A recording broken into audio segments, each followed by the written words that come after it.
Get out of our bar, you wheelchair case, Iron Mike Stevens snarled, towering over the woman in the wheelchair. Your kind doesn't belong here. The bikers at the Rusty Anchor saw only a disabled woman, not understanding that Lieutenant Kira Washington was quietly calculating escape routes with combat precision. I have nothing to apologize for, Kira replied with steel in her voice. Is that all you've got? She asked after Iron Mike raised his hand and struck her across the face. The bikers laughed and filmed their victory over the broken toy. 30 miles away at Fort Bragg, Colonel Sarah Mitchell's emergency system lit up with a signal that made her heart stop. Phoenix is down, she whispered, recognizing the legendary call sign. Scramble 2 Black Hawks now. 15 minutes later, a Black Hawk unit landed outside the bar. What happened next would remind that small North Carolina town that heroes don't always wear capes. Sometimes they roll on wheels. The rain drummed against the windows of the Rusty Anchor like impatient fingers, each drop catching the neon beer signs that flickered in the darkness. It was 9:30 on a Friday evening in the small town outside Fort Bragg, North Carolina, and the kind of establishment where conversations happened in low voices and strangers were noticed immediately.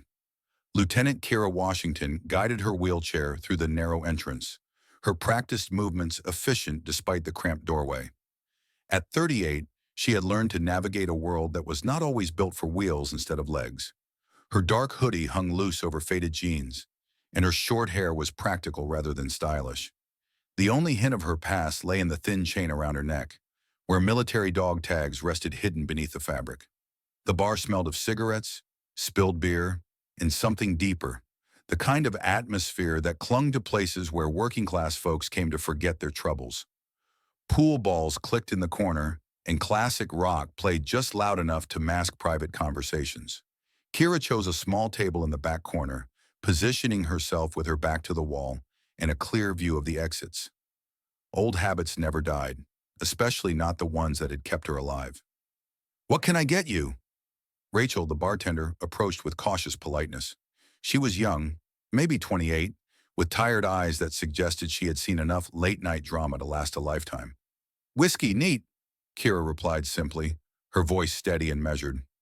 Rachel nodded and retreated to the bar, where she spoke in hushed tones to Rick, the graying owner whose Vietnam War cap sat permanently askew on his head. Their glances toward Kira were not unkind, but they carried the weight of curiosity mixed with uncertainty. It was then that Iron Mike Stevens noticed her. At 45, Mike commanded attention wherever he went, not through charisma, but through sheer physical presence and the kind of attitude that declared ownership of any space he entered. The president of the Death's Head Motorcycle Club, he wore his leather vest like armor, decorated with patches that told stories of roads traveled and territories claimed. His arms bore tattoos that spoke of a different time, including symbols that revealed his views about who belonged in his version of America. "Well, look what we have here," Mike announced to his companions, his voice carrying across the bar with deliberate volume. 6 other bikers surrounded him, each one eager to please their leader and quick to follow his lead. Jerry Snake Thompson, a wiry man with a goatee, was the first to chime in. "Looks like someone took a wrong turn. The welfare office is on the other side of town." The laughter that followed was harsh and calculating, designed to claim territory through sound alone. Bobby Bull Martinez, the youngest of the group at 28, added his voice to the chorus. "And she brought her own wheels. How convenient." Kira continued to sip her whiskey, her expression unchanged. She had heard worse in places far more dangerous than this small-town bar. Her hands, scarred from shrapnel and strengthened by months of physical therapy, remained steady on the glass. "Hey there, sweetheart," Snake called out, approaching her table with the swagger of someone who had never faced real consequences. "That is quite a bike you have got there. How many horsepower does that thing put out?" The other bikers erupted in laughter. "Where is the exhaust pipe?" Bull added. "All I hear is squeaking wheels." Mike stood slowly, his bulk casting a shadow across Kira's table. "You know what, girl? I think you might be lost.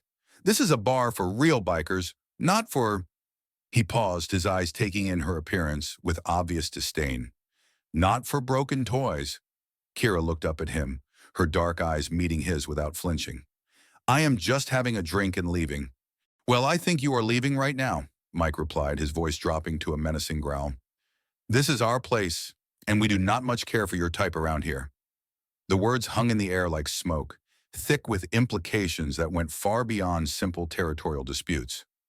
Around the bar, other patrons shifted uncomfortably in their seats, some looking away entirely while others watched with the morbid fascination of people witnessing a car accident. Rachel appeared at the bar, polishing a glass with nervous energy, while Rick stared into the middle distance, as if he could make the situation disappear through willpower alone. No one moved to intervene. Your type, Mike repeated, stepping closer to Kira's wheelchair. You people need to learn your place in this world, and broken people like you should stay home where you belong. Kira set down her glass with careful precision, her military training evident in the controlled way she moved despite the rising tension. I paid for my drink just like everyone else. Did you now? Snake interjected, pulling out his phone. Hey guys, we should get this on video. Show everyone what happens when people do not know their place. The camera light blinked on, capturing the scene as Mike leaned down toward Kira, his face inches from hers. The smell of leather and stale beer washed over her, but she did not retreat. Listen carefully, Mike said, his voice low but audible to everyone in the now silent bar. I am going to give you one chance to apologize for walking into our bar and ruining our evening. Then you are going to wheel yourself out that door and never come back. Kira's response was quiet but clear. I have nothing to apologize for. The slap came without warning. The sound echoed through the bar like a gunshot, sharp and final. Kira's head snapped to the side, a red handprint blooming across her dark cheek. The silence that followed was complete. Even the jukebox seemed to pause in shock. But Kira did not cry out. She did not even touch her face. Instead, she slowly turned her head back to face Mike, her eyes now carrying something that made several of the bikers take an unconscious step backward. Is that all you have got? She asked, her voice steady as granite. Mike's face flushed with anger and something else. Perhaps recognition that he had awakened something he did not understand. Around the bar, phones were already coming out, recording the aftermath of what everyone now realized had crossed a line that could not be uncrossed. In the corner of the bar, Master Sergeant Marcus Jones had been nursing a beer while waiting for a tow truck. The 52-year-old instructor from Fort Bragg had seen enough combat to recognize a warrior when he saw one, regardless of their current circumstances.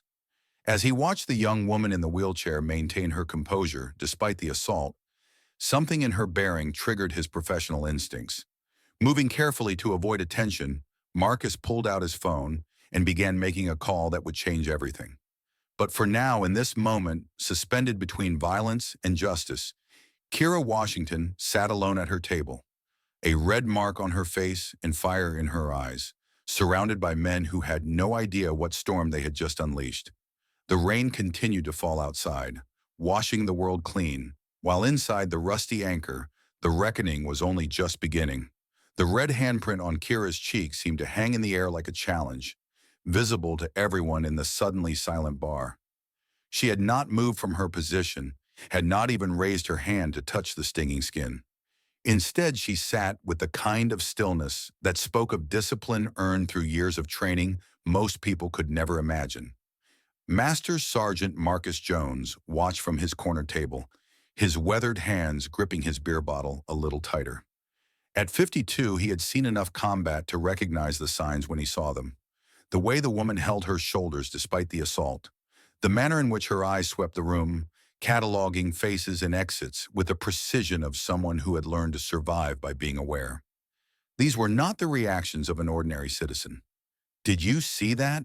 whispered a young man at the bar to his companion. "He actually hit her." "Shut up and mind your business," came the nervous reply. But phones were already emerging from pockets, screens glowing as people began recording what they sensed might become something significant. Iron Mike stepped back, flexing his fingers as if the slap had been nothing more than swatting a fly. His followers crowded closer, emboldened by their leader's action and eager to participate in what they saw as their victory. "There," Mike announced to the room, "that is how you teach respect to people who forget their place." He turned back to Kira, his voice carrying the confidence of someone who had never faced real consequences. "Now, are you going to apologize and leave, or do we need to continue this lesson?" Kira's response came in a voice that seemed to carry an echo of authority from somewhere far beyond this small-town bar. "I told you already. I have nothing to apologize for." The words were spoken quietly, but they carried a weight that made several of the bikers exchange uncertain glances. There was something in her tone that did not match the picture of helplessness they had painted in their minds. Snake pulled out his phone and positioned it to capture the scene. "This is going to be great for our social media," he laughed, showing the world how we handle troublemakers. As the camera focused on her, Kira experienced a sudden flash of memory. Desert heat, the smell of smoke and fuel. Radio chatter crackling through her headset as she guided her aircraft through hostile territory. "Phoenix, you have wounded on the ground. Can you extract?" The voice of her commander, calm and professional, even as explosions lit up the landscape below. She had landed that helicopter in impossible conditions, under enemy fire, and evacuated 8 soldiers who would have died without her intervention. The medal they gave her later felt heavy in her hands, but not as heavy as the knowledge that those men went home to their families because she had done her job. The memory faded as quickly as it had come, but it left her with the same calm resolve that had carried her through those dangerous missions. These men thought they were dealing with a victim. They had no idea they were face to face with someone who had stared down far more dangerous enemies than a group of weekend warriors playing tough in a bar. Rick, the bar owner, finally found his voice from behind the counter. "Maybe we should all just calm down here," he said, his Vietnam War cap sitting crooked on his graying head. "No need for anyone to get hurt." "Nobody is getting hurt," Mike replied without taking his eyes off Kira. "We are just having a conversation about respect and knowing your place." He leaned forward, placing his hands on the arms of her wheelchair. "Isn't that right, sweetheart?" The moment his hands touched her chair, something shifted in Kira's posture. It was subtle, almost imperceptible, but Marcus caught it immediately. Her spine straightened another fraction of an inch. Her hands, which had been resting calmly in her lap, moved to what any military person would recognize as a ready position.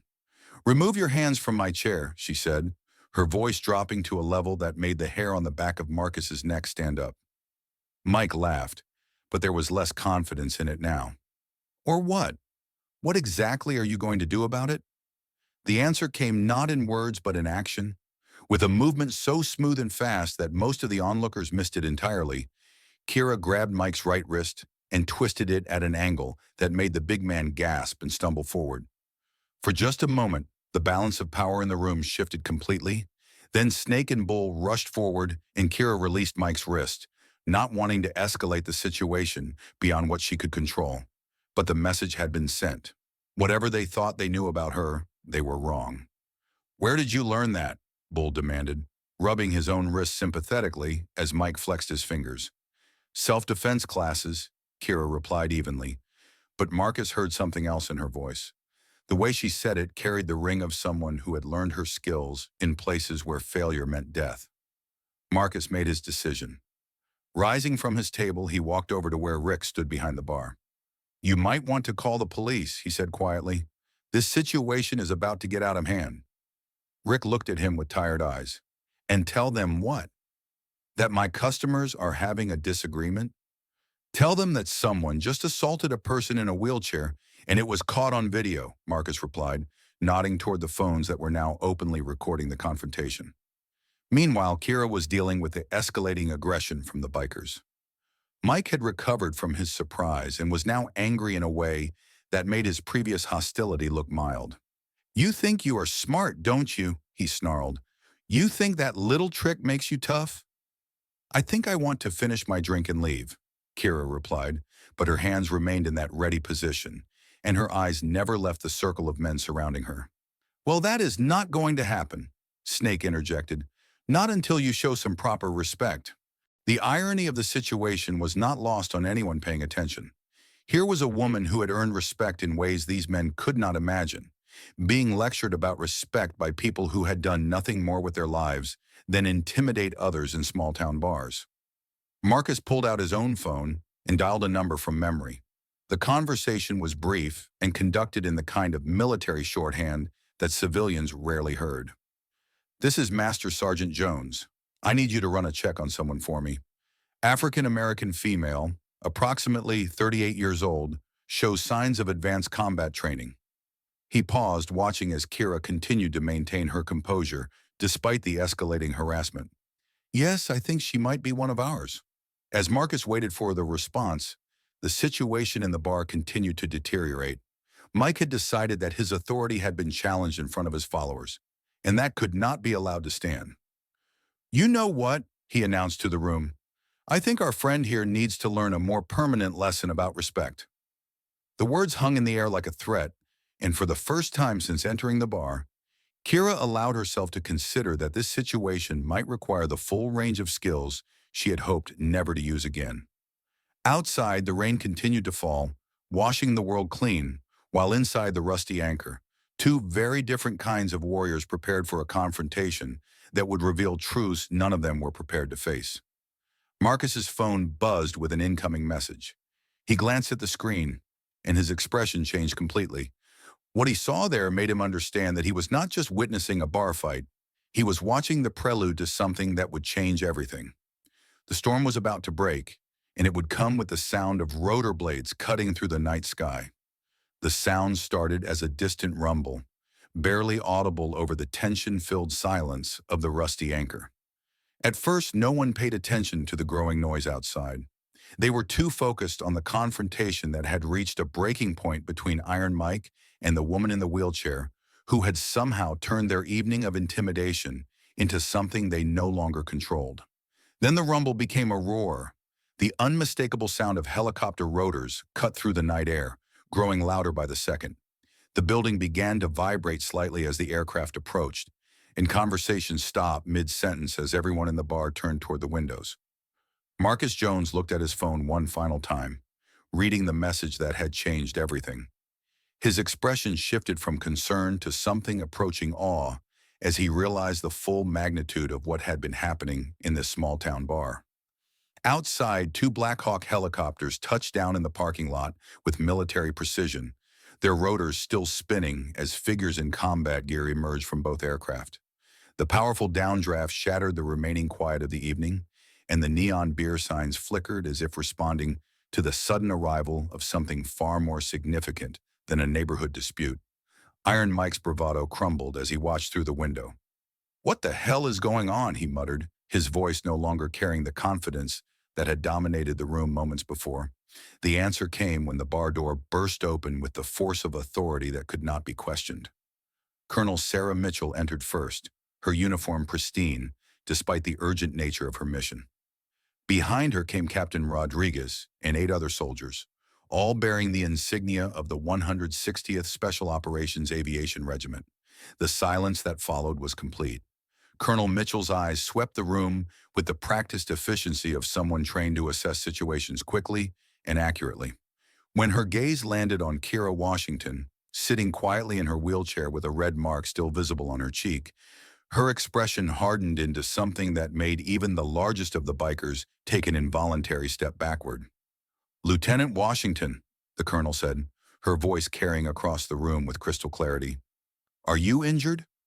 Kira straightened in her wheelchair, and for the first time that evening, everyone in the bar could see her as she truly was.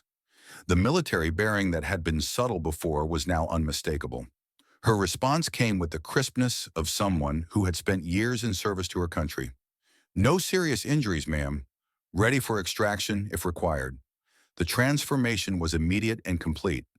The woman the bikers had seen as weak and vulnerable was revealed to be someone who commanded the respect of elite military personnel.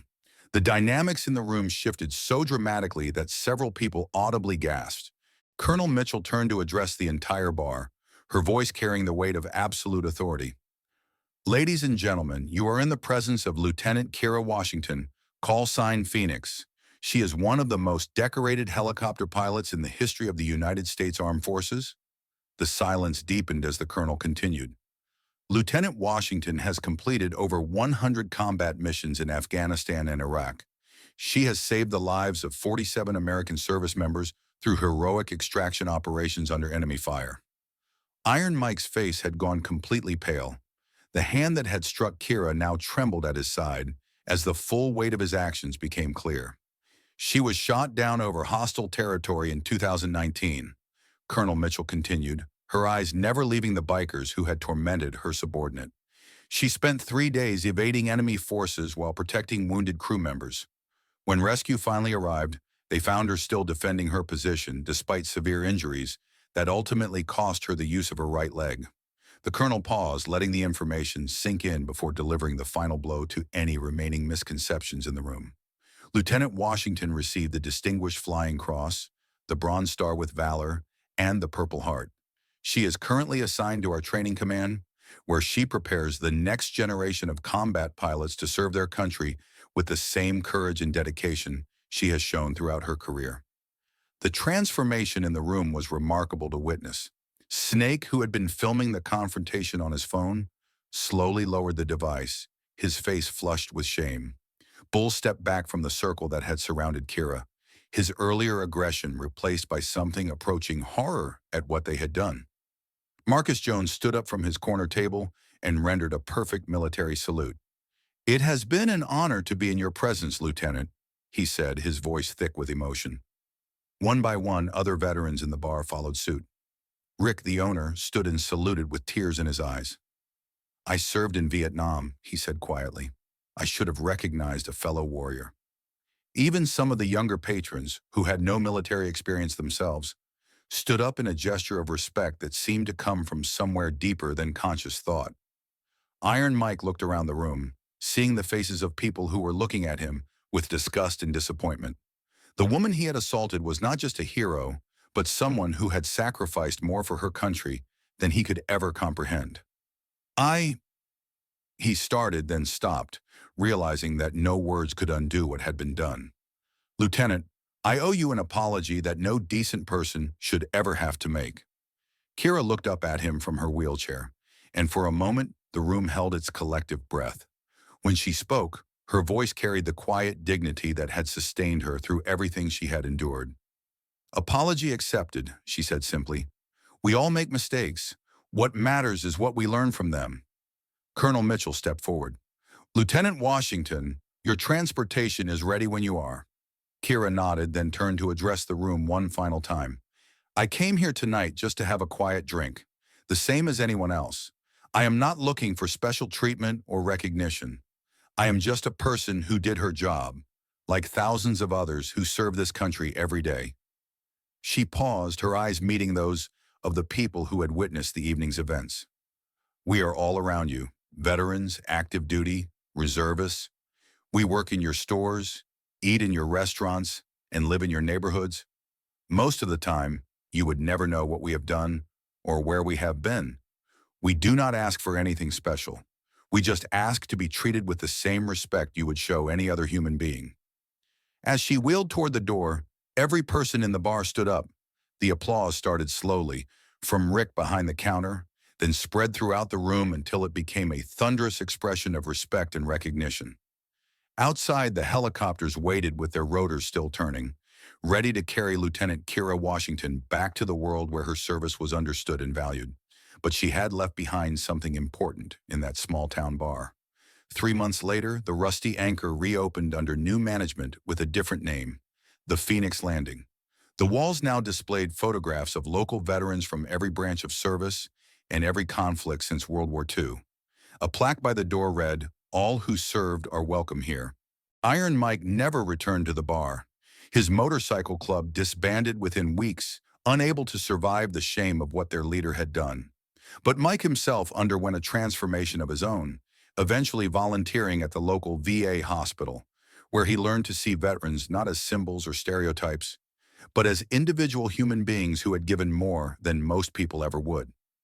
The evening that began with ignorance and prejudice had become something else entirely, a reminder that heroes walk among us every day, often unrecognized and unrewarded, carrying the quiet dignity of those who have served something greater than themselves.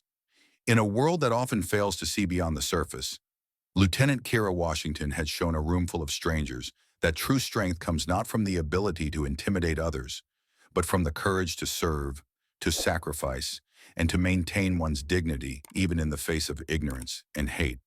The greatest victories she had proven are often won not on battlefields, but in the everyday moments when we choose to treat each other with the respect and honor that every human being deserves.